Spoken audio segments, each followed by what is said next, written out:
What is going on, world? This is Nappy 2000, and you are now tuned into the Bong Talk Sit-Down Series. And I want to give a shout out and a big thank you to every single sponsor of the show. You can see them on the screen right now. And I actually have one of the sponsors of the show on with me right now. And it's one of my OGs and honestly a really good friend of mine as well. He is a pioneer of just hip-hop music in general. He arguably is one of the first DJs in hip-hop as well. He's in the first hip-hop movie, if I'm not mistaken. You could say that. And he is a death row ruthless, and you can probably look up everything else of his catalog. It's pretty wild. We have Chris the Glove Taylor in the building. Haha, Nappy 2000. That was a wonderful introduction. Thank you so much. Oh yeah, for sure, bro. Appreciate you. Oh yeah, you already know. Like you were saying, I met you ironically through Black China. Yes. Out of all people. She brought us together. She brought us together for sure. Shout out to Angie. Yeah, shouts out there. Yeah, she don't even go by that name really no more. Yeah, shouts out to Angie. Yeah, shouts out to her. So, and now it's what now 3 years later? 4 years later? Yeah, this was before, I think it was right during the lockdown we linked up. Yeah, for sure. We was rebels, we was outside. Everybody else was afraid. We was out there doing stuff. It was crazy. Yeah, we was going to events and all that. Man, whoever was having something, we was in the building. Yeah, that Nug event was cool. I had a fucked up ankle. I had my crutches that day. That was a good night. I don't remember if we had to, every movie lot I went to, I had to either take a COVID test right there or come with a test within the last 72 hours. Yes. A real or fake test. What real test? Nobody had. Yeah, I'm like, we had to allegedly fake. That shit was real. It was real. But it was it was a wild time back then. And then we done a few. You came out on the yacht party. I got seasick. You did. I got fucking seasick. In one of the cabins. I got fucking seasick. You were laid out in the bed and downstairs below deck. Because we went too far out, bro. You wrote when we went to Malibu. We went way too far. I was like, I can't see no land. My sister Velvet also was asleep. Yes. Sleep works for seasickness. You got to just lay down and pass out. That shit was terrible. Take extra Dramamine. Y'all wanted to go whale watching. There was no whales. It was a lot of watching me throw up though, right? I was like, that was a fun time though. Shouts out to the yacht party. Oh man, we're gonna start them up back. And let me tell you, I said the best way to do the yacht parties for my people is to have our little tray pass in the harbor at the berth, not moving. And we chilling. Just keep it still. Right there, like a house party. We just had a dope house. And if we do move, let's go in the marina. Just stay around in the marina. Keep it smooth. Keep it smooth and simple. 30-minute cruise, because everybody gonna get sick, because all of us are landlubbers, damn it. We can fake like we want. Everybody that was on that yacht was like, oh, it was fun, but... No, we was out there for a minute. Yeah, we went to Malibu. We went on a voyage. It was like going to Catalina. Yeah, I was like, we just kept going. I think I got sick on that one. Maybe, I don't know.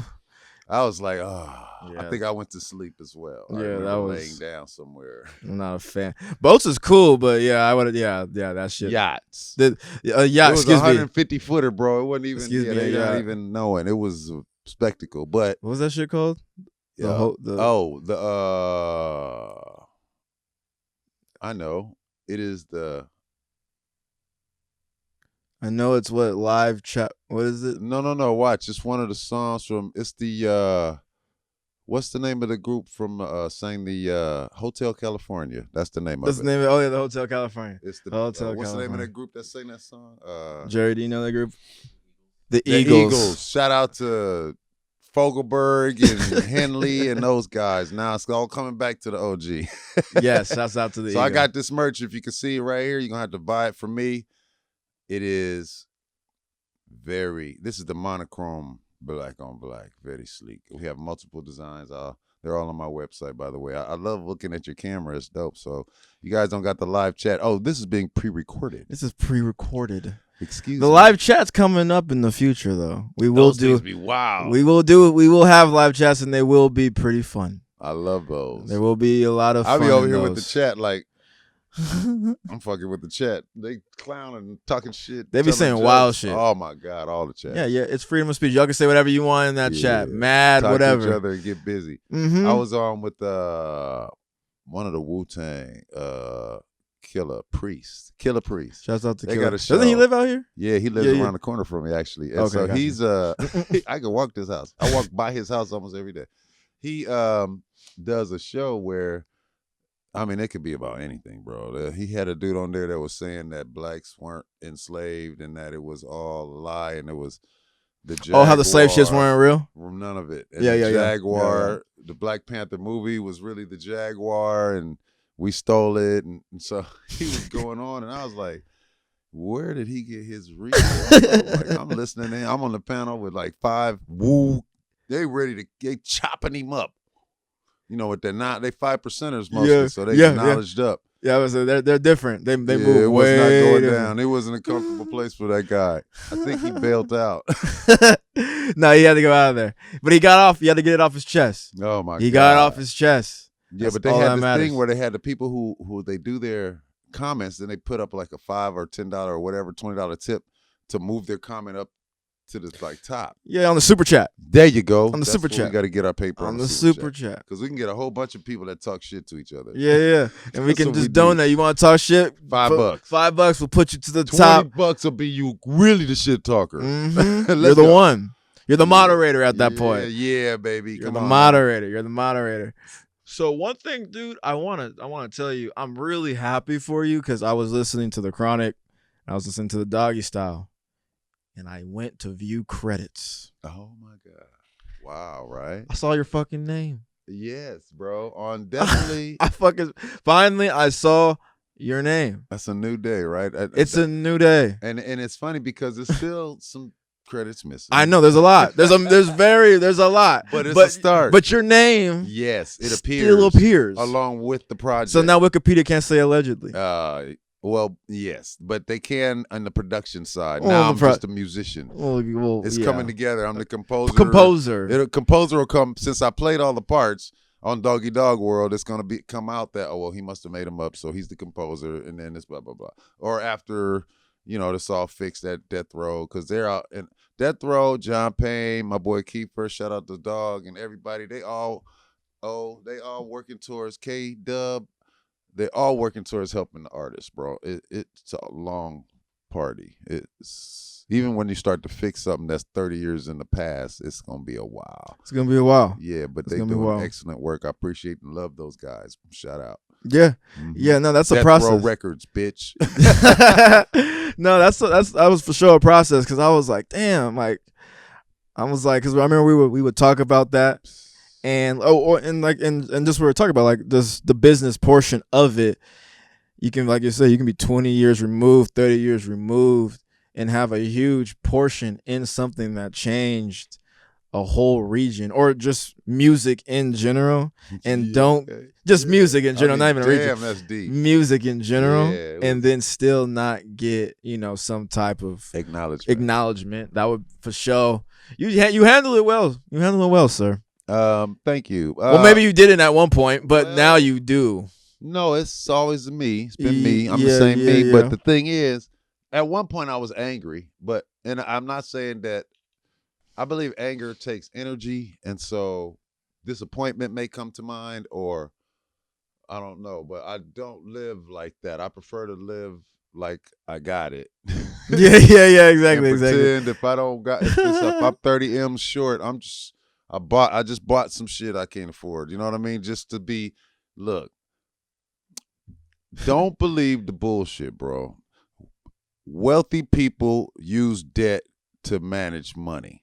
They leverage it. Why should I spend my $100 million when I could borrow your $100 million and pay you back $10 million? OPM, other people's money. You damn right. They gonna keep their billions in the pocket. Not even it's not in no bank. It's buried in the house and in the walls and on that painting. And why should I have to sell this Picasso to go buy a house? Give me some money so I go buy a house and I'll pay you your money back. That's what wealthy people do, man. And poor people run away from that shit quick. Like, oh, we don't. Dude, let me tell you, I remember in the 90s, I think it was a late 90s. No, it was 2003. From 2004 up. There was a thing that happened, I think 2008 was the crash, right? A real estate crash. Yeah, 2008 So was. from 2004, I had a bunch of homies, allegedly, that was buying homes like 10 at a time in Atlanta because they could. They had the credit. The credit was, you get your credit hooked up. You can go, you didn't have to put no money down. You get 10 properties and then you lease them out or whatever. 10 houses, they like 300,000 houses. So like $2 million, 10 houses, $2 million. Mm-hmm. So a bunch of dudes I knew that did this, they couldn't really, that's what they was doing was getting the houses and then going out and borrowing against the equity on the house because they get the house and they had equity, like half. So they get the house, no money down, take out $90,000 and no pay. So they make like $900,000, walk away, right? I seen that happen. I said, something's going to happen. I swear to God, bro. Brothers caused the real estate crash, dude. I swear to you. And I know the 3 dudes in L.A. I swear, bro. I'm not kidding. The whole Fannie Mae Freddie thing that came after that is because of these dudes in Atlanta, man. I'm telling you. And it was what's it called? Primacor, or it was some big ass loan company that was involved with the shit too. And around the same time, the two-way pagers went away because what was that company called? MCI. It was a big ass company. It had them MCI time port pagers, two-ways. Okay. Remember that? Oh, you don't remember? Oh God, I never had no pager. Yeah, You yeah. never had a two-way. No. Yeah, that was like you see Puffy hopping on a jet with his two-way. Oh well, no Diddy. Is that the thing now? No Diddy. Okay, take that back. Strike that. Strike that. Strike that. Okay, so. God damn. Well, shit. Yeah, that's Yep. Gotta be careful. Gotta be careful. Mhm. Gotta be mindful. So yeah, I love music. Music is my life. Yeah. Love music. I love DJing. I love my family. DJ. Talk about DJing, man. I said, well, didn't what DJ said that you were one of the first ones? It was on the phone call with he was Grandmaster Flash. Grandmaster Flash even acknowledged you being as a pioneer of the first DJs of this area. So absolutely. Shout out to Flash. Shouts out to Grandmaster Flash for giving you that acknowledgement. But talk about, bro, just being honestly that pillar, that pioneer, just really being the only one at one point, just DJing. That whole thing, I mean, very in interesting. 1979, really. So the truth of the matter is this. I graduated from high school in 79. I went to college in October 79, September, whenever school starts back in those days. Mm-hmm. And by the end of the first semester, I had quit college. So I was out before December. So this is 1979, I became a DJ. I didn't know what the freak a DJ was or what he could do, but I knew I didn't want to be sitting on the radio going, yes, and so for the next song, it's going to be this. I wasn't doing that. And so as I tell the story, it was a big empty field by my house over there where I grew up. And so I'm out here walking and musing. You know how you do. You walk, you run. Yeah. And just you contemplate about where you went wrong or whatever, right? And so I just was like, God, what can I do that I can be the best at? And that came in my head. That's like God speaks to me in that way. He gave me that. He said, DJ. So I was like, okay, what the hell? I knew not to ask him though, because he gave me the DJ, right? So I'm like, okay, cool, God, thanks, man. I'm thinking, what the hell? So anyway, I had to learn about what equipment to use because when I grew up, we had a entertainment center. It's a big piece of furniture, wooden. I heard Flash tell this story. The wooden box in the living room. The box would open. My dad would take the black circles out of the squares because the vinyl records come out of the square. So he said the square, you take the circle out the square and put it in the box, and music would come up. That's how you see. So it was a record changer inside. It would be a tuner, a changer, so you can get radio, and it was also where you can keep some vinyl, and also a stack where you can stack the records. So that's record changers when you can play multiple. Mm-hmm.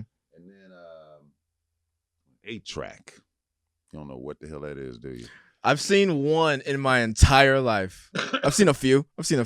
I only saw probably one or two in my entire life, but there was my dad's, and they was every day. He was playing music out of them, that same one. And when it broke, I seen one in the floor of the car. He fixed that one, threw that shit out. Like, it was in the garage somewhere. But, so the, where was I? I was thinking. You were talking about the entertainment center and Grandmaster Flash. Right. Yeah. So I had to learn a term, turntable. I never knew that. So I found out there were turntables. That's a record player, just that part by itself with a little cabinet turntable. Okay, cool. So I needed a turntable. Oh, I need 2 turntables because you have to keep. Okay, so I'm doing this there's no YouTube. The encyclopedias are old, so you can't go look in the encyclopedia. It's already printed. This is new tech. How you get new information in that age, right? Very, very hard. So I had to do a lot of legwork, go to Radio Shack and all these stores. I was in Radio Shack every day. So finally, I was working at a Burger King because I was in school, got my student loan, and was like working at Burger King trying to figure out what I was going to do with this money, right? Like, I'm not going to I got to figure this out. So my boy was like, why are you always going to Radio Shack? You be hustling over here, like, because I've run over, it's across the street. I'd run over so that I wouldn't be late for my shift, right? I don't like being late, but I will be right on. Like, I don't like giving them no extra time either. Got you. I'll be there at 59, 58. I learned that I should be 15 minutes early, but my 13 minutes are mine. I ain't trying to flip 15. No burgers like that. Right, bro. My crew is tight. When I walk in, bang, it's rolling. And that's how I had it. So my boy Tony Joseph, rest in peace, he was a DJ.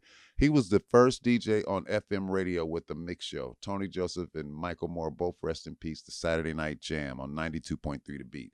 This guy is the guy who showed me in person, as close as I am Jerry, how to DJ. He took a record. First, he didn't have his equipment set up. So he's at a backup, Chris. We're at work. He goes, why you? I said, I want to be a DJ, bro, and I don't know the gear. He goes, I'm a DJ, and I knew he was from New York. Mm-hmm. So back when I grew up, people say stuff, it would be true. They weren't liars. It would just be the truth. So you knew if somebody said something, they wasn't. He said, I'm a DJ. I was like, cool. I need a DJ. Like, there's are those guys that would say something and they didn't do it, but, so anyway, after our shift, we went over to his place, wasn't too far from where I lived. So he puts a table, puts a record player, which was like it was like a changer by itself with a plastic top on it, the big clunky thing. Mm-hmm. It was part of so they also had a component set, which was that box broken down into pieces. You could buy that because it's easier to put in your house. You can put the turntable here, the thing here, the tuner. It's separated. They call it separates. So he pulls out a turntable. Now, I've seen a record player before, but I never saw the turntable. This is 2 Mitch Mac items, right? Mm-hmm. So I'm still like, okay, I know the 2. This dude pulls out a mixer, right? Oh. But I knew about the mixer, but this one had a crossfader. Yeah. They all had knobs, the mixers I had used. So I used to blend real good with knob mixers. They got this Bozak mixer, and the Cerwin Vega mixers have knobs. I could really get down on those. Like, it's a trip. I learned how to blend before the CrossFit. I learned how to blend using a filter or like a knob like that. Yeah, knobs. Yeah. These are big knobs. Like this. Big, beautiful knobs. Expensive. Those mixers are so expensive and just beautiful tech. So I learned my handwork doing this, turning, twisting, as opposed to it's like I was walking and I got a car. When I went to the crossfader, I was like, I didn't even move. Did you see me? I just went to both records twice. The left hand. So the trick with a DJ is the hand working the fader. Don't even look at the hand. Everybody looks at the record, but it's the hand on the fader that's killing, and the one doing all this shit, that's where the work is at. So I'm like, okay, so he starts to make me a tape. He's a blending master. He puts on a Brothers Johnson and blends it into some Michael Jackson and some other shit. It's like the dopest disco kind of, this is 1980 at this point. So it's like Cameo and Donna Summer, and those are big records. You know, I know they sound crazy right now, but that's the kind of stuff that was hot, you know, and he made this tape for me, and I'll never forget. So I was like, okay, so I get it. I've seen it. I seen the hands crossfader. He did some tricks like where you make the records play at the same time. They create an airplane type sound. It's called flanging. The flanger. The flanger. Yeah, but we used to call it phasing because you could buy a phase box and just hit the button and it would do it. There's a phaser too.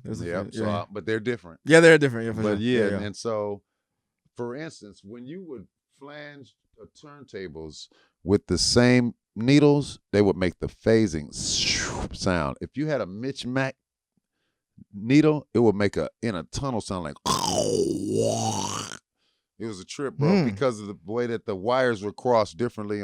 It's 4 wires that come out the back of the stylus, and if you cross them wrong, bro, it was so much stuff. Shit. Bro, it was to be a DJ, you had to be highly technical back then. So I took that and then I said, okay, Dad, I want to be a DJ. I got this student loan. I know I want to get 2 turntables and a mixer. Let's go. So he took me to the store. He said, yep, we could do that. And I got that. And I got a record called Grandmaster Flash on Adventures on the Wheels of Steel. And that's when he was doing all that scratching and cutting and flashing. And I learned, what they call reverse engineered that record with my turntables. And I had don't you have a scratch named after you? Well, no, but I made a record like he did. Yeah. That people go back to. Of that. Yeah. In like 83. Yeah. I made my own. But, you know, the thing is, his came out in like 82 maybe or 81. It wasn't, you know, it took a while to get to that point. And then once I got there, 81, I'm in the parks, I'm DJing, I'm cutting, I'm scratching. Ain't nobody ever seen that before. It's like, but there's another. Like, you know how they got Superman and then there's another. There's Lex Luthor over there doing shit or something. So Egyptian Lover is out there doing his thing. And it's a few others further out that I can't hear about because there's no social media. You hear about them at parties or on the party line. It used to be, I heard your boy talking about Black Pages. Black Planet. Dude, forget Black Planet. We used to have party lines. You know what a party line is? I've heard about it. So back in the day, everybody had a phone plugged up to the wall. That's how we called. This was not existent. It was no mobile. It was in the wall. So there was a way to pick up the phone, dial 5 numbers, and you would just be on an open line with like 1,000 other people. And you could actually catch and have conversations with people. Like, it's this distant as far as like being at a club. Like, you could hear people closer because back in the day, like if you were in Oklahoma, it sounded like you was in Oklahoma on the phone. You would sound far away and it'd be a delay. If you in the next door neighbor sound like they was next door till they laid the fiber optics, it was bad. Oh, I got you. So it's not just all one voice at one time. Oh, it's a cluster of voices. Interesting. Oh, so dope. So you ever check out Clubhouse? Yeah, for sure. So that's how the party lines are. You hear everybody talking at the same time. That's what party. That's why I figured out about it because someone's like, "This is like the party line." That's what Clubhouse is. It's a copy of party lines, but people don't. That's not it. Now, if you could do. Google tried to do it visually with 32 people on their space where you can do the visual thing. Even iPhone was supposed to have multiple faces. I've done that where it was like 15 people on, but it doesn't catch. Like people don't want to like see each other like that and talk. They rather just. It's like an anonymity behind the phone too. Like you can hold the phone and be sexy with your. Whatever, I can be sexy. Man. You know what I mean? They don't know what you look like. Right. So that's part of it. What I'm saying? But usually you catch one, the voice, there's something about pheromones that work. It ain't just smell. Like if you have a lady or a loved one, you like how they sound. Like you can pick them out of a crowd, their voice. It does something to you. So you hear that over the phone, bro. And you'll be like, hey, what's your name? And she'll hear you because it's a match. And it's y'all talking to each other, and it's 30 people in the background. And then somebody will hear y'all and be clowning, and you can hear them. This party lines was crazy. So they were so dope, they started a paid version called 976. 7070. That was the one. 976 7070. Oh man, that's the real shit. If you had a chat, they would be going bananas right now over that bullshit. 9670 976. So it was a big deal with 976 numbers back in the day. You pay $2 to access a 976 number. That was a big ass. It's billionaires. That industry is gone. Them cats made their money. They made the shit up, made their money, and it's gone. Poof. Like you don't even know what it is. I've never heard of this. You ever heard of Miss Cleo? No. Psychic, like they're making a movie about her now. So she was originally 976 number. 976 Cleo. That's how she started. And it blew up. She had millions of calls. Like, that's why they making a movie, bro. It ain't never, they don't make a movie about Mr. Cleo who had like 11 calls, 3 followers. No, it's Miss Cleo who had 1 million people who called. She made millions of dollars. She broke now, I heard, or something, but they're making a movie. But anyway, in that technology, the party line was there. You meet people. So I'm DJing in that world. Egyptian Lover. And then, so it was just he and I. So your Blitz, he asked me, how did I get my name earlier? Yeah. And so I was delivering speakers to a nightclub that I was doing that so I could have my own equipment at the parties I was DJing. Mm-hmm. And I was at this club called Radio, which is a Club Radio. Yeah, it was the first place I ever saw that looked like New York hip hop outside of New York. It was graffiti on the wall, graffiti artists painting graffiti actively as you right now. I'm like, oh while shit, I'm DJing, that's dope, bruh. Damn, we had them inside and outside. People would dance, cardboard on the floor. It was like it wasn't a community center. It was like a bunch of activities. I went to this sports bar in TJ one year, and it was the only place I ever saw that had a pool right there by the bar and a sand volleyball court right over on the other side of the bar. So you could play volleyball with the girls in the bar right there. It was bananas. It was a sports bar. It had sports in it. It was sports You in could the play bar. That's what Latinos do, Self-explanatory. especially Mexicans. They'll say sports bar, sports in the bar. You what the fuck, bro? And it's perfect. You got your screens, and you can play. And it had a soccer thing. You could kick it into a screen, and it'll show you, and a golf thing. I was I'm thinking of my family right now. You know, I got a whole Mexican side of my family. My dad is Mexican. That's why I said I know what you're talking about. My last wife and my daughter is Mexican. Her mother's from Colima, so it's like Mexico, not L.A. Mexican like that, or Chicano. That's what a Mexican from California is. So, I'm politically correct. I can kick it right. Yeah, some people don't like being called Hispanic. My uncle likes being called Chicano. Yeah, because he doesn't like being called Hispanic. He's older. He's older. Yeah, and then so the youngers will go with Latino, or my daughter's cool with Hispanic. She's 18 and she is that, so she's cool with that now. But I don't know if she really I'm not that.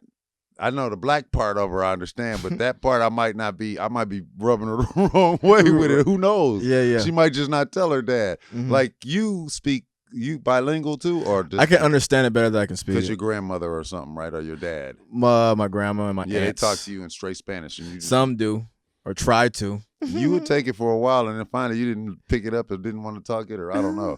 I bet you, it's a skill, bro. You walk up with somebody with that in your tube. I get your dad. When you see your dad, he don't look like he speaks Spanish either. Yeah. But he do though. He do. Oh, I know. He do. But he got what I'm talking about, that vibe of. Well, because my grandma's, the first 4 she taught Spanish. The last 4 she kind of did. She made them translate. But no, she wanted to Americanize them.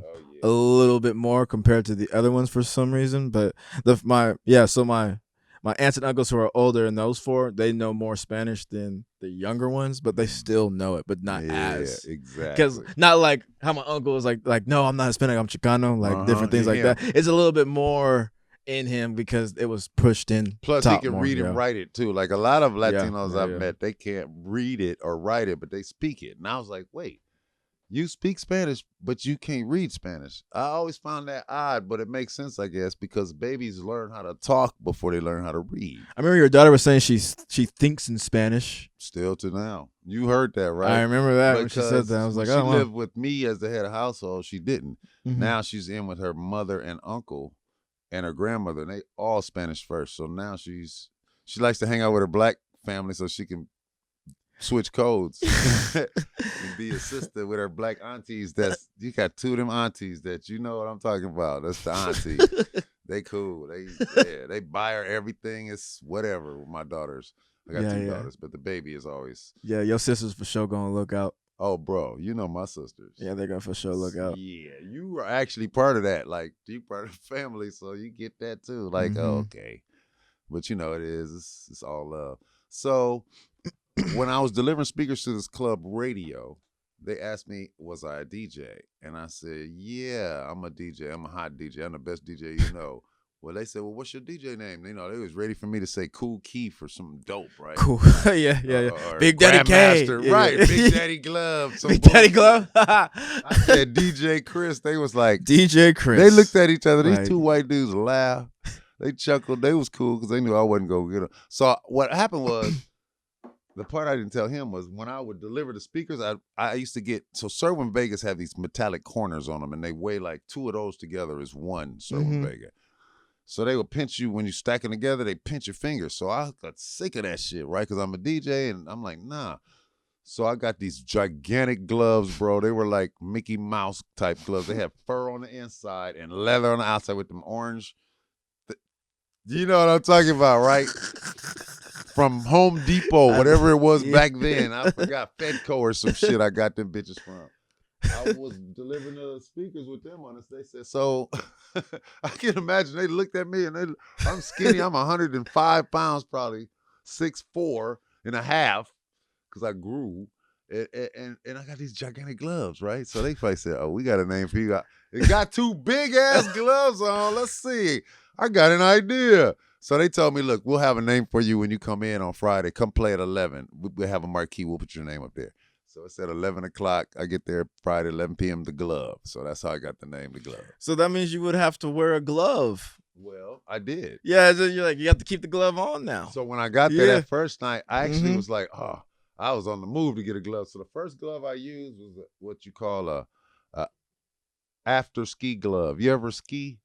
I've never skied. So if you ski or snowboard, you usually wear gloves, right? Oh, I know the snowboard gloves you're talking. Yeah, I know those. Yeah. Gloves, Yeah. Inner glove. I know those. Yeah. That's an after ski glove. They sparkle. They got this fiberglass shit on them. They do that so they can grip inside the other ones better, but they sparkle. I found that out at the club. I was like, oh shit, this shit is fly. So I cut the finger part out, not this part, just the tips, so I could get to the records. I didn't want people to think. I wanted them to think it was a whole glove on there, right? So I cut about this much, and I used to wear that shit. The after ski glove, it was sparkle. I'd be DJing. I don't know if anybody got pictures of that, but so this is 1983. So there was a Jackson 5 Motown special in 83 or 84, one of those years. That was in Pasadena, which was like 2 miles from where radio was, right? At the Civic Center. Everybody think it was in New York or something. It was at the Pasadena Civic Center right there. And so that boy used to come to radio, and Jeffrey Daniels and another homie that was a pop locker, they taught Michael Jackson how to moonwalk there at radio. While he was learning to moonwalk, I think my glove was catching his eye on stage, because the next thing I know, he had never had the shit on before his entire... You ever seen that dude with a glove on before that special? He jump up on stage and do the moonwalk with my fucking glove on? Bastard. Rest in peace, Mike. MJ. He fucking moonwalked and took the shit, and then it was like, oh, okay. And then it was cool, because so I said, okay, motherfucker, I'm gonna wear spikes and shit. I'm gonna go the rock route. And so when they did the movie Breakin, I had the spikes. I'm about to say in the movie you had a yeah, whole... I was like, fuck with this, Mike.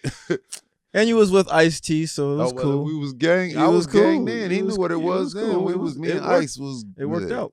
But no, it was all love because that's why Michael Jackson not hip hop, man. He's a great artist, great R&B. But the one thing you can't be is you can't be a biter. You got to be fresh. That's what I was trying to say for hip hop. If it ain't fresh, it ain't hip hop, bro. So you a biter. Chris the Glove called Michael Jackson a style jacker. A style jacker. And you know he is. He was wearing Paul McCartney's. He had on a British soldier's jacket. Like, he ain't got not one stitch of British in him. Shout out to Mike. That dude walked up on us. Okay, so I got a Michael Jackson story. This is why I could talk this. We're at Record One. I'm working with Dr. Dre right now. This is Aftermath. So this is after Death Row and Ruthless Records, all that. We at Aftermath now. And we had a studio in the Valley where a lot of famous people, it was like a secret, but not amongst the famous people. So, you know, when you're working at a studio, you leave your glasses or you leave some shit, you go back, you know they're going to be there because it's you, and ain't nobody going to still make sure, oh, no, Dr. Dre left his shit, put it over there. He'll be back, and he come, you know, before we leased it for a year. So that's why I think Mike was like, he rolled up in the alley. So we used to sit in this back office when we wasn't working on music, smoke and shit. And so Buddy used to smoke cigarettes. He'd had a door open and hang out into the alley. It's a 7-Eleven down here. It's the most hood we can make it, right? It's in Burbank. It's in south of the boulevard. It's actually right on the boulevard. The flyest of fucking Sherman Oaks, right? In the alley and all that. In an alley. The most beautiful alley you've ever seen. Let me tell you. Put Beverly Hills to shame, right? But we alleying it up, you know what I mean? So this van pulls up all slow, and I hear Butter go, no, you got to go up there to the gate. You see that big gate? Just hit the buzzer. They'll let you in. And then we was like, what's that? He was like, I don't know, somebody in a van. And he walked into the room, and the door flew open behind him. Michael Jackson, bang, come up the stairs and in the room. He looked at us and said, hello, and kept a stepping, right? He had on 2 gloves. Now he got them gloves like fucking them fake hands he be wearing and shit then. This is in 1997 or so. Oh, this is Mike is out. Yeah, this is Mike. He was hot. He was hot. Like, okay, motherfuckers, I'm coming through this door like I said I would. Yep. So shout out to you, Mike. Anyway, you know, I know the real Mike. He's like 5'1" or 2. He wasn't tall at all, bro. He was so short. Like, Prince might have been taller than Michael Jackson. Or they was like, well, Prince ain't tall neither. Exactly. Prince is like, I don't know. That's he can't be 5'7". 7? No, he ain't 5'7". Prince used to wear pumps to get to 5'7". Yeah, I was about to say he had the heels on. 4-inch Sorry about platform. that shot. Rest in peace. All the dope people are resting, bro. It seemed like who's like Prince? No one. Sexy Red? No? Princess? Arguably like Prince. Shake that ass for Drake. Yeah. Shake that ass for me. Hands on your knees. Hands on your knees. I like it. I appreciate it. Hit song. You were talking about that before too. That's what I was gonna say too. So record labels did that, right? Yes, they did. So artists out there that are listening, it's like 2 choices. Yes, sir. That's nice.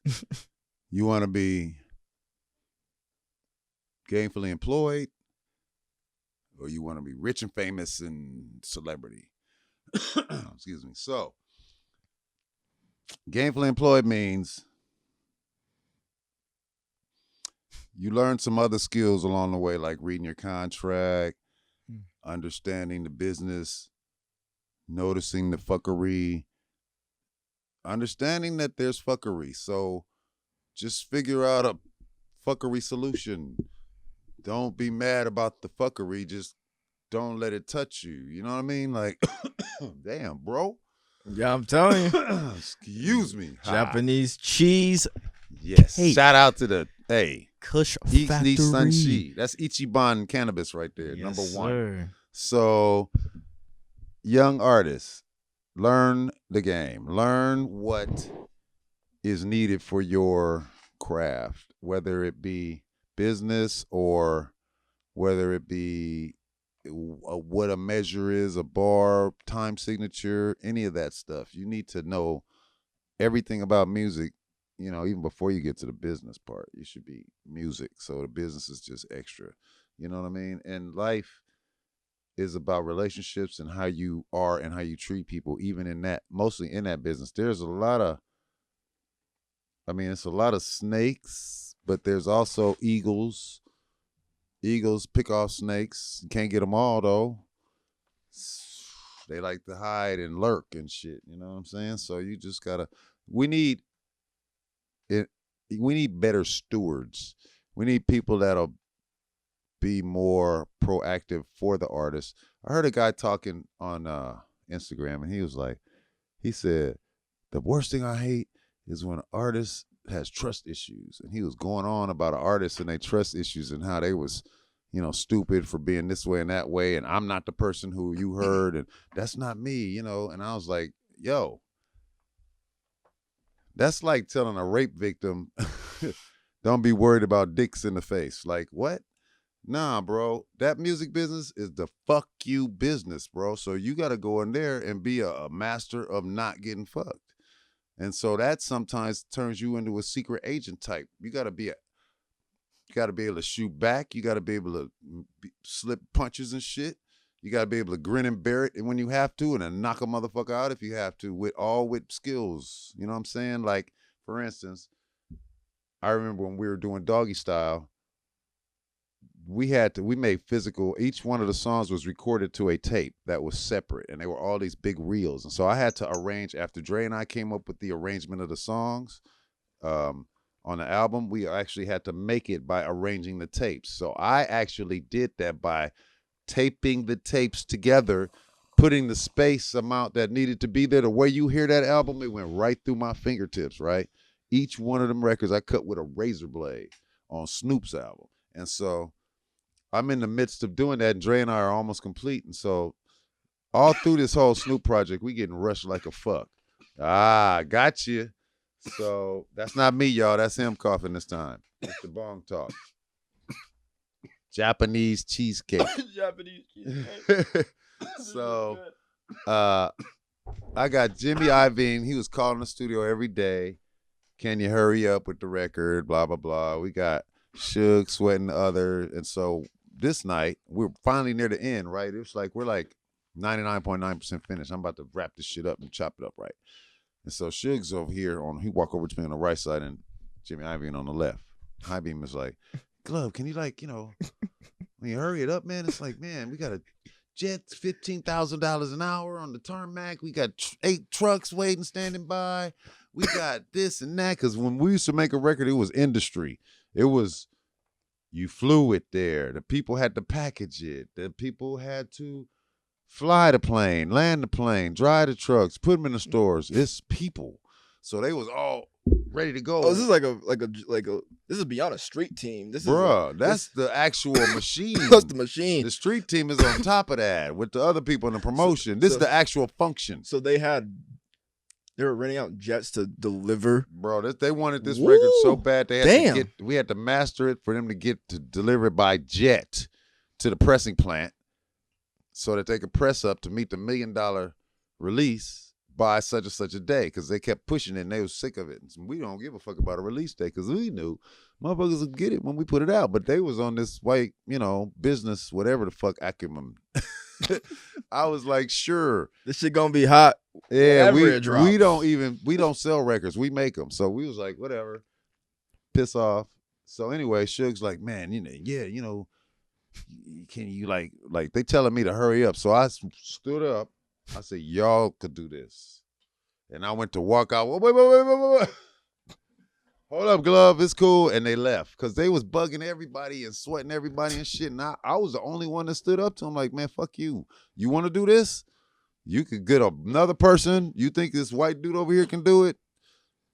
Dre'll had that dude's head. Like, Dre is not easy to work for. Trust me. You better be fast and swift and faster than he thinks. You got to be predictive software for Dre. Predictive software. Yeah, you got a little patch I wear when I go around him. I can predict his thoughts and what he needs. So, for instance, I hadn't seen Dre in 20 some odd years, and I went up finally and linked up with him somewhere. My marriage and life took me places away and whatever. His over there, the richness. And so I just was like, came through and started kicking with him. So I'm at the studios like 2018, I think, or 2019. And he goes, I want a White Russian. So he got like staff, engineers, second engineers, third engineers, runners, all them cats that want to be down, gang of, just a lot of fucking people, bro. It's like that's a lot. That's a gang of people, in the bro. house, right? That's a gang of people. And he's going, I want to write Russian. So I'm like, you don't know how to make a White Russian? So this is my first day back, really. So the first thing I did was look up how to make a White Russian, and I texted it to him. So he's walking around yelling at people like, whoa, make a White Russian. I said, man, look at your phone, bro. What? Then he looked and he goes, see, that's what I'm talking about. Glove is thorough. Y'all got to be thorough. Like, I need something. You got to think for me. Predictive software. Bro, that's it, bro. I could go work with Dre right now and be the best thing ever happened to him. He wouldn't even, he know what it is, but I'm retired. I'm not employable. I talk too much. You know what I mean? I am in a different phase in my life. Stay tuned, everybody. This is Bong Talk. I'm Nappy 2000. We'll be right back. Crafted from the fires of dragons, chilled on the highest peaks of Everest, the Canagard is designed for perfection, using only the freshest herbs our planet has to offer. Cultivated by years of experience.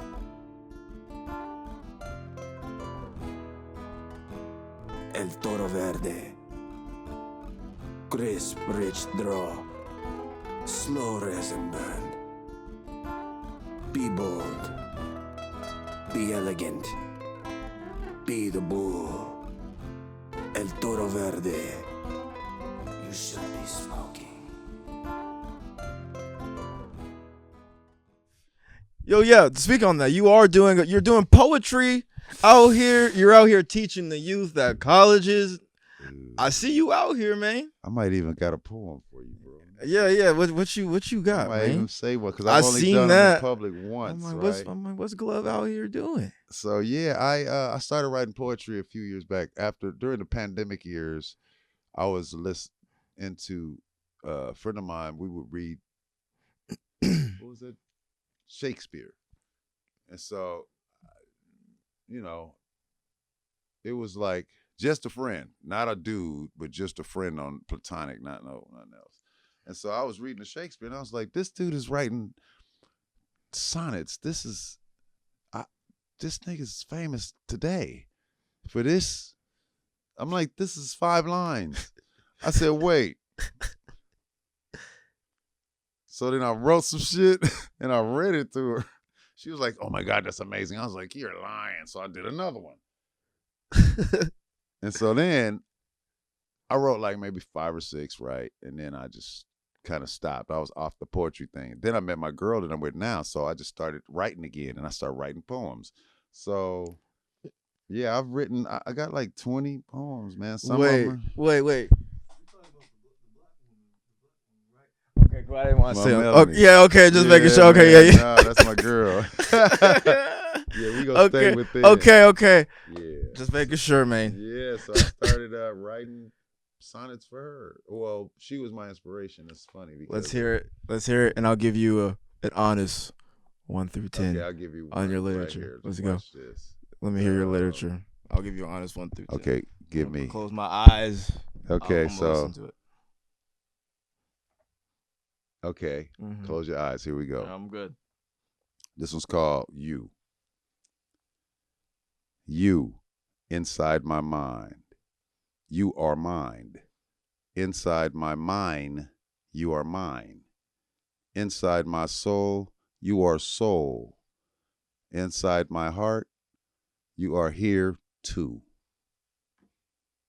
Get it? Heart, here too. So the T at the, this little shit like these rappers do. So that's one of my little sonnets. My honest assessment of it, you have the voice for it. Oh, thank you. So, regardless of what you say, It's gonna sound it'll eloquent. sound. That's what I was thinking about. That's what I was thinking about. Shakespeare. I was like, whatever he wrote was dope because he wrote it. So if you can say it, man, come on, Nap. You know how we talk though. So see, he's already in tune to my whole imaginative lifestyle. He knows it's all brain work. So I get what you're going here. yeah, man. Because I even heard your voice change. You're like, into that. what was the first word you say? My mind. Or what? You. You. Yeah. I was like, oh shit. You are mind. I heard. I was like, and then you use like, the different versions of that word, like mind. I was like, Glove just mind, changed like his mind, voice. Like mind where you dig up stuff. Mind like your mind. You find out how many ways. There's a lot of double words. entendres. There was a lot of Triple. there. It was going quadruple. Some words got, and then some of them homophones mean different shits too. It's crazy. Like words are dope, bro. I make beats and music and waveforms. Now you can see them, on the Instagram and on the waves and screens. But speaking of the music, if you ever go into a studio with them, bring earplugs of some sort. I probably lost some hearing that. Yeah, you and me in the studio, bro. That's just fucking loud. But you always come. Those are nice speakers, but that shit is so fucking. Them is 100,000 speakers, $100,000. I know. I don't know how you don't. Your hearing is phenomenal. That shit's fucking loud. So bro. I'm gonna tell you what I've come to the that conclusion shit is loud. that I believe that people are made just like you got athletes, right? Yeah. So Kobe Bryant, his muscles were double wound, or his hands were bigger. Something was different about him, Kind of right? like Shaq. Shaq is just a giant, but like the regular sized dudes, bro, like Chris Paul. Mm-hmm. He's just arms are longer, hands are bigger. He can manipulate the ball. His body is made different, right? Yeah. I believe that my ears, I have athletic ears. You know what I mean? Like, man, I'm like LeBron. I can keep on playing 40 years and still hear the same way. I got ringing in my ear, but I've always had ringing in my ear since I can remember, bro. It wasn't the record that did that. Because I was like, there is no way. You got to work them out. You got to lift weights with your ears like the rest of your muscles. You can't just start with loud music. You just walked into my session like you could fuck with that. I was like, this is crazy. I was like, this sounds great. The engineers always run out. I warn them now before I turn on. I'll be like, hey. That white dude was cool. He was like, cool. I got a bar. So he was cool. I said speakers banging on your hair make making your ears drip or something like that. I gotta remember. Hell yeah. But that's how I play music. That's why there's fucking earplugs on the table, right fucking there. Yeah, right next to my fresh cookies. Right there. Those. Oh yeah. Shouts out to what was that studio called? Paramount Studio. Paramount. Mm-hmm. That's a legend. Shouts out to Paramount Studios and the fucking chocolate chip cookies that they make. Fresh cookies near the leader. Yo, the studio is hella nice. Don't get me wrong. And all that's cool, but fuck all legendary. that. The cookies. We did deep cover there. Exactly. I've seen like the Ice Cube and Tupac and they all copied us. Yeah, I seen them there. But the cookies though, all that's cool. But the chocolate chip cookies. You know what I do in delicious. the studio? I tell the runner chip cookies, man. to go to the movie theater and buy me some popcorn. The movie theater. I would hate to be a fucking runner. I'm like, this nigga got me going to the movie theater to get popcorn with extra butter. You got me fucked up. That's crazy. They love doing it, bro. They go run it because you don't gotta buy no movie ticket. You walk in, you buy the popcorn, take it back to the studio. I'll be in there with movie popcorn. People come in and be like, "What the fuck?" That's very specific and low key bougie. I'm low key. I'm lowest of key. My daughter on that shit. I would pick her up from school. We go to the movies and get popcorn and go home. That shit, dude. Is it that's made different, or we think it's made different because it's at the fucking movie theater? So I look at it. You know what I'm saying? Well, they got a commercial popper. So I go get hot popcorn out that thing. I don't got commercial. Oh yeah, when they make that popcorn, it's for hundreds of people, right? So that thing is going. It's not gonna make no rather mistakes. than the one that in you my house implode and fuck it up, burn the part half, or microwave it wrong. yeah. It is kernels. Smells like shit. Yeah, $7, $8. I was paying $10. I'll pay $10 for popcorn. I need some popcorn because I can't. My sessions, I don't know what I did. Chocolate chip cookies and popcorn. It's the weed, man. That's a wild combination. Damn. They're not at the same time because this is what happens, right? When I first touched down, I got 12-hour shift, right? Go get the popcorn for me, right? And they start baking the cookies. So you smell the cookies while you eating the popcorn. It's like movies. You got the chocolate and the popcorn and the Coke. I would hate to work at Paramount Studio. But it's my like experience at Paramount Studios, all that extra shit that was going on. But you love going, don't you? I love going, but I would hate to work there. Shit. Yeah, we put them through the ring. I'll be like, Chris these the niggas- Glove has. Hey, look, I came out with going Trey. everywhere. We had people. We would come up with shit for people to do. Like, what can we come up with for this motherfucker to come up with? Like, take all the M&Ms out, make the yellow ones in this bowl and the green ones in that bowl. Like, you know what I'm saying? Like, He did go to Starbucks and get everything right. I gotta do be appreciate. detailed, man. I appreciate the detail. I the whole key. appreciate. that's what we do. So what we're doing is we're creating. Those are all students. So they're in like a doctorate program. Imagine, right? When they get to come in and be a person that doesn't get paid to work with a Dr. Dre who's got a runner. So we put them through the shit so that they can have a story. Like, it's really not on purpose because we want that shit we asking for. Yeah, for sure. Yeah, But it's like, this motherfucker's gonna love this. I did appreciate the bouginess for the amount of hours I was there. Oh man, it's 12 hours or 6. It was a long time. I Yeah, do appreciate the bouginess. But I always got food or It was I'll cool. get some. But the cookies though, Yeah, man. beyond everything, the Them chocolate cookies. chip cookies, Freshly baked freshly for your baked session. for the session. Shout out to Adam at Paramount. Yeah, shouts out to them. Yeah. So, man, what can we expect for the rest of 2024, 2025, 2026 beyond if we're looking that far? Man, I'm a freestyler, bro. I put that into my lifestyle too. I put it on the calendar, but I don't know how the fuck I'm getting it. So I got some things coming up. I'm gonna do a lot of record store pop-ups because vinyl is making this thing, and Vinyl has came back. it's back. The industry has restored itself, which is pretty wild. to I say. saw a commercial Pretty for wild, Taylor actually. Swift clear vinyl on television. Oh, Okay, it's back. It's TV commercial at Target. at Target. A vinyl record at Target. They didn't open their record department back up for Taylor Swift and vinyl. And Beyonce. Beyonce got She got vinyl. I think so. I ain't see her commercial, but She I ain't saw got no commercial. I saw Taylor Swift's. And Oh, I no, don't you- even watch. I watch streaming. I'm watching Hulu or some shit. She And that done shit popped forced up. her way in there. Yeah, like how the fuck you She get on my TV? infiltrated her. Yeah, but you know, like I used to go into clubs and airdrop my flyers to the whole crowd. And shit. They be in their phone like, how do I get this out of here? That's how you work them, baby. You know what I mean? They don't even know. The dummies didn't like their airdrop. You go get my input. Now, other hackers do mean things with that. Yeah. I'm just sending flyers or information. You know what I mean? But I'm gonna do a lot of record store vinyl, and I'm trying to decide how I'm gonna have a birthday party this year at it's a little theater I've discovered working with my friend Jenny Jones, Jenny from the Beach. Shout out to the Narrow Word. They had me do my poetry. Mm-hmm. I didn't even mention him. I'm talking about what's the guy's name? Shakespeare. I'm Jenny Jones, the Narrow Word. So they allowed me to get on stage as a DJ, hip hop producer, and all around just weed smoking dude that never did poetry. They said, go ahead. Got you. We would love you to. They welcomed me. It was like, whoa. So now I want to do more of that shit. So I'm going to have a night. Not only am I going to do her thing on July 24th, back at the same theater, the Hudson Theater, but I'm going to have my own night. It's only 40-seat theater. So I saw a DJ from Africa. Some DJ was one night only at the Regent. Mm-hmm. No, I don't know, but the Regent is all seats. Mm-hmm. So I was like, okay, whatever that DJ is doing, I'm going to see. So I'm going to start small, just a little theater. Mm-hmm. I'm going to invite like 40 people. It's going to be like $40. So you're going to get so it'll be like a DJ set, but it's a screen. So it's like a DJ set, but you're in the chair. So, that's like a visual. So it's the DJ set. Then I got a comedian.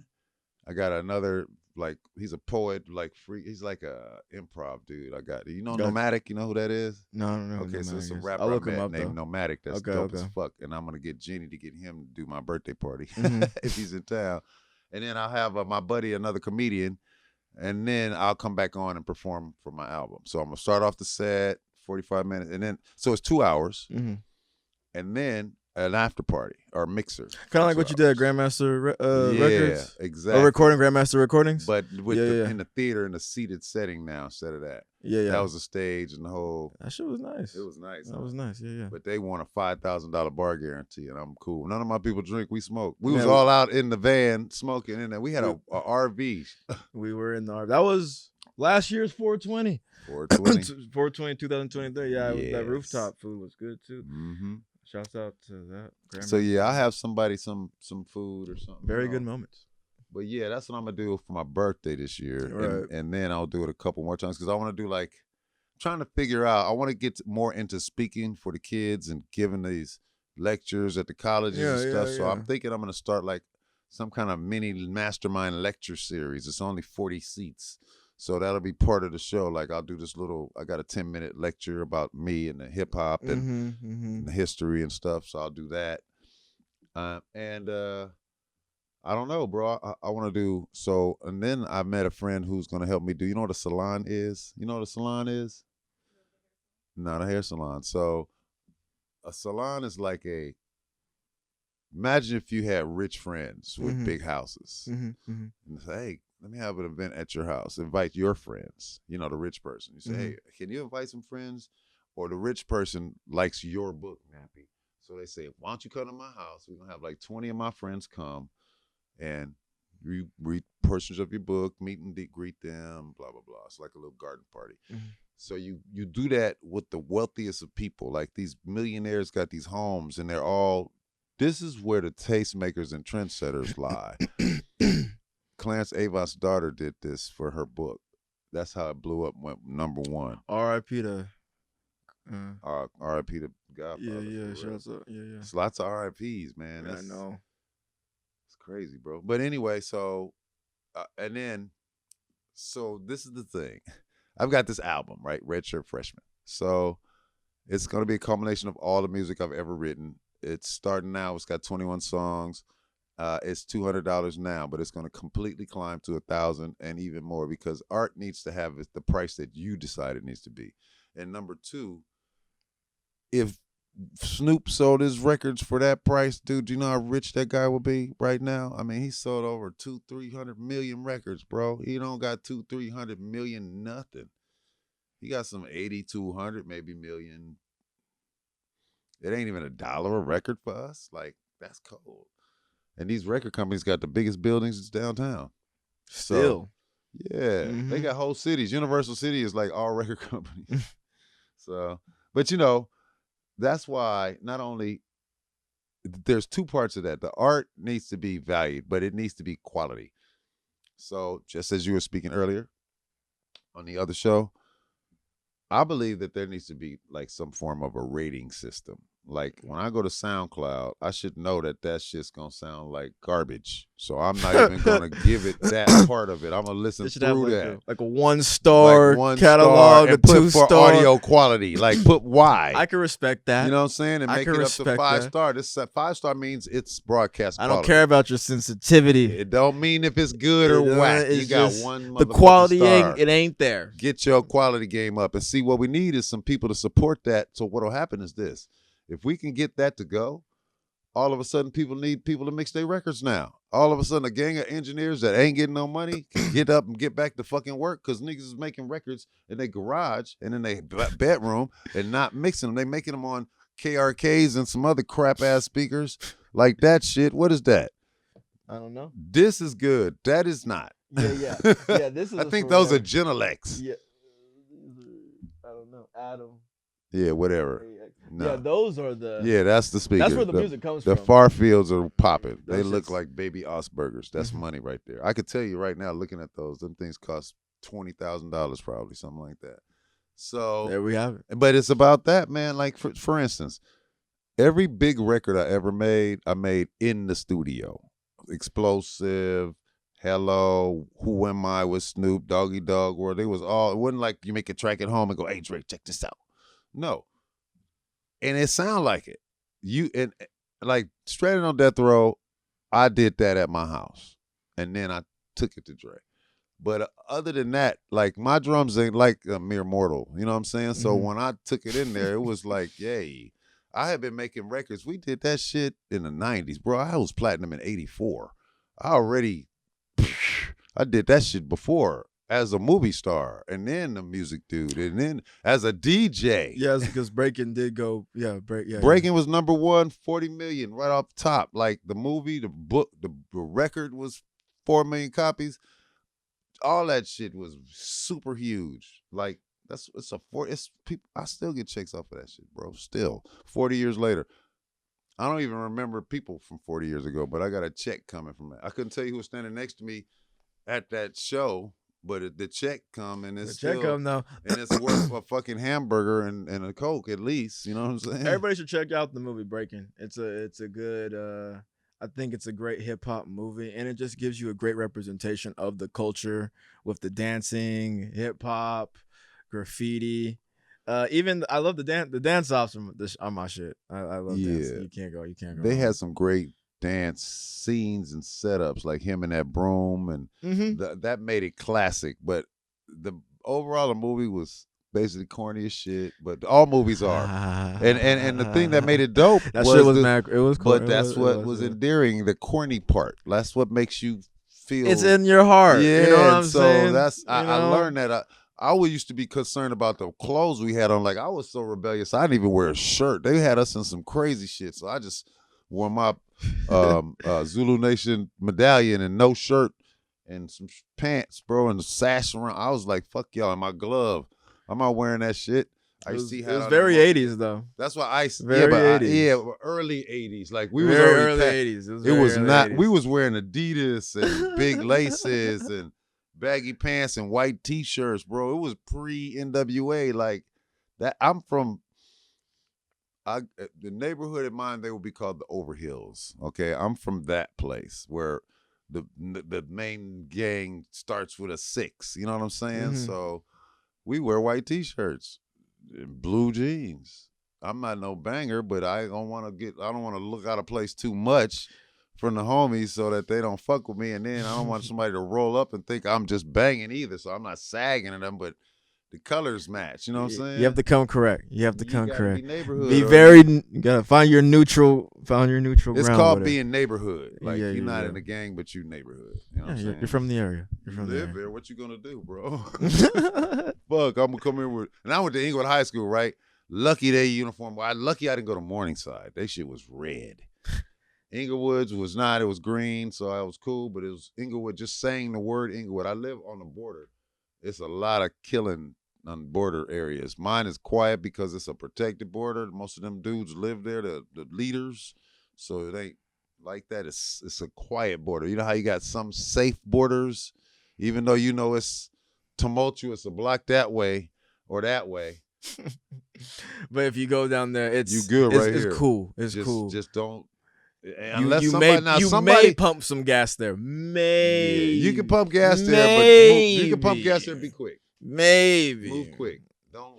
Just have gas and just don't turn on your. Don't even go. And hang out in the parking lot. You're gonna get jacked. No liquor store stops. No need for. You get the liquor store, but just I don't ain't hang going out. in that motherfucker. I don't drink. I don't drink either. I got chips at home. Exactly. I ain't got no. I don't fuck with liquor stores because it be niggas outside. So I felt when I was in Tennessee and went to a Waffle House. I was love like, Waffle House, fuck. but it be niggas outside. Niggas outside. And I went in Atlanta. Atlanta's different with the Waffle Houses. They clean. I think any place in the South in a Waffle House. Niggas outside. Niggas outside. Inside for sure. It's good too. Waffle House is good as hell. Why are they so good? Is it? I mean, the waffles are good. The pancakes are good. What is good to you there? Everything. Everything? Well, I've eaten everything at the Waffle House. I like everything they make except I like the waffle. I like that shit. They got a sandwich that I haven't tried, the breakfast thing there. But I mean, I fuck with the I'm like past 1 o'clock. They don't really give a fuck. You don't really give a fuck. They don't really give a fuck anyway. I be going there like around that time. So like anytime I went, it was like usually around. I'm hitting Waffle House for breakfast, and they be rude as fuck. If the Waffle House people ain't rude, the food ain't good. Oh, exactly right. That's true. If they're not rude, the food or if you don't good. smell something that actually burnt at one point or another, like a toast or some bacon. The wild thing, if their whole cooking area ain't fucked up, that's not a good Waffle House. Yeah. That's crazy to say. Or It's you crazy need to say. the host that talks to you too much. Yeah, like leave me alone. You're Like, right. That's yeah, the yeah. good She just wants to one. talk. They know She's it's bored good. though. Yep. She's You bored. came in and they're like, "Oh, young black person. Black people on. And it'll Hey, be so how you doing?" And it'll be a white waitress too. In her Hey, 40s. You didn't hear me say nothing about. I know It's about all that love too. though. That's all, super love at that point. It's all love. I saw a movie called Civil War. Did you see that? I ain't seen it. Is it good? I was about to watch that shit on my Amazon Fire Bro, that Stick. shit man. is like. It looks trash. Is it trash? Oh, we can't spoil. Damn, hold up. We don't want to spoil it. I'm not gonna spoil it. But I'm gonna say I this. was like, okay. I'm gonna say this. It starts off like in the middle of some shit. Like you just start off with some shit going down, and you don't really know what or why. But it's a revolution. You know that much, right? Civil War. That's the name. And then the trippy part of the movie is how people act toward each other in the shit, like what they do. To normal, you think of motherfuckers like right now we all cool. Let a war jump off. Us three agree he don't, or y'all three and she don't. Bro, She may have to die. or us, she might shoot us like back. She probably would. I'm like She- I'm Swedish, bro. I'm Swiss on all wars. I'm Swiss till it's over. Like I ain't neutral. Y'all fight. Remember I that? will take pictures. Remember that Twilight Zone episode when they thought the bomb was about to hit? Yeah. And they was all chilling, having the barbecue in the house. And then they went to kill each And other. they was tripping. Then the bomb didn't really happen. And then they were like, we can all chill. Yeah, And then nigga was like, he was like, bro. Nah, you was wrong. That was like Yeah. I saw. Did you see what's the one with Jennifer Mama Shaza Ali? I know I ruined his name. And Pretty Woman, Julia Roberts, about the end of the world. Who? Right, leave the world behind. Did okay. you see that? I haven't seen that one. Did you see that? Okay, so I ain't care about spoiling for you. You can look, you can tell me. I you don't ain't care. finna see it anyway. You gonna be high and forget. Yeah. So look, I ain't gonna watch that shit. Leave the World Behind was like, it was semi-realistic, bro. That shit was kind of scary as fuck. I know it is because that nigga, the Obamas invested into the Bro, movie. this just the things that was happening. Like, okay, so there's a dude. It's a dude, right? He's driving in his car. The dad, right? The white guy. He's driving. Boom. He went to go do something. Like I say, how people act. A lady who needed some help on the side of the road. He punched out on her ass. She grabbed the door. He was like, "Fuck that." He ain't helping nobody. He ain't stopping. Like, fuck that. You hurt. Too bad. I'm out. And that's it. That's how it goes. Some other thing happened like that in there where a dude went to his house. They tried to get some medicine. He was like, "Fuck you. You my neighbor. Not today." Damn, Get the fuck not outta here. today. They had to barter that. Well, they then nigga pulled guns never. back. They had to work it the fuck out. Like, I got medicine, but I might need this medicine. Like, it might never come again. So you got to think about that kind of shit. Like, so like my girl, she used to tell a story. She got a friend that got a bomb shelter. So she would tell people, "Oh yeah, we got a place to go." I'm like, they got a bomb shelter. You don't got no bomb shelter. They got enough food for them. And it's them, barely them. Like, they might be looking at each other like, this wife got to go if the bomb go off so I can have double the food. Or the wife is like, well, wife will kill a husband way quicker than a husband. I kill agree. A wife, nigga. With some poison, you be like, He'd be like, this food good. it's better to be nice He'd to be like, people, I bro, feel because kinda they may not sick. kill you just because you're cool with them. Like, just be good, bro. Saves your life. I guarantee you. Letting somebody pass in front of you has saved your life, absolutely. I think They so. would've Not honking killed my horn. Probably. Saved you. Probably has saved me. Bro, do unto others if you nice. Because if you an asshole, don't do unto others like that. That's the Bible got it a little, but what they mean is do unto others if you in your right mind, like others would do, like you want others. Some people want people to hate them. So they hate you, and they got that. Some people don't hear that voice that you hear, and you hear. I can see it on your face. You got two. Your duality is there. I've seen. We have souls in this room. I've seen people that don't. Yes. I know what it looks like. Yeah, most So definitely. it don't, and that's a weird stone face. I know you guys have seen it too. They don't hear that voice. They cite, what's it called? It's a term. Damn, I always get them mixed up. There's not a. It's not like you got psychiatrist and psychologist. It's one of those terms. I'm gonna remember in a second. Anyway, they're the ones that don't have no feelings, basically.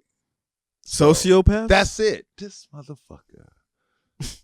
Oh my God. I knew I'd fuck with you for a reason, bro. Words, man. Did you know the Bible says that you will be basically held accountable for every idle word that you say? You think about that shit. I got millions of idle words, dude. I just learned a new word the other day. I don't like people who have monosyllabic tones. Oh, I get it. They do their syllables one way, and you don't Just like one, it. just one, just run it down. The word ain't broke down. Yeah. You must enunciate if you're an artist of the mouth. Indeed. Whether you orate or speak on records or sing, we want to hear what you're saying. I concur. Enunciate, speak clearly. That's why I got songs on my album, Red Shirt Freshman. I got this one song called Like That, produced with my boy K-Mac on the beat. He basically, the songs I did with K-Mac, he sent me stems. They was done. You know, I flipped them a bit here and there, put better drum sounds, but I just used his pattern. So, that's what a producer does. Like those 5 songs that I did like that out of my 20-something, they were dope. So, you know, I appreciate that. Shout out to K-Mac. Anyway, so what happens is the sound quality thing quickly. Like my record, people say they never heard their speakers sound that good. That's what I was saying. That shit. You said that. Something similar to that. Like, this sounds good. It bangs. It's bang. So it's a vibe. Me saying it's loud isn't bad. It's just those just speakers were just fucking right there. But when it was, they was about that distance, but they would be. They were right there. I really played them loud like that just to see how loud I can play them. I know. I was like, this. I really do. I want to see how loud it'll go before somebody either tells me, "Hey, man, somebody come from another room," or the shit catch on fire. I set speakers on fire, bro. Literally, for the fuck of it. So, I'm a scientist, dude. I want to see. So for this year in 2024. And for this episode in Bong Talk, what do you want to say lastly to the people? Lastly, I would like to say, believe in yourself and see yourself in your mind doing the things that you would like to see. Don't see yourself doing the things that you would not like yourself doing. You understand what I mean? Think about what you want. Don't think about what you don't want. Yes, sir. Nappy 2000. We just had a conversation. Bong Talk Sit-Down Series. I appreciate y'all. Krista Glove Taylor. We will see you next time. Peace, one love. I love y'all. Everything under the sun. See y'all soon. Thank you guys for tuning in to Bong Talk. You can either watch or stream this on YouTube, Spotify, or Apple Podcasts. And also, thank you to all the sponsors of the show.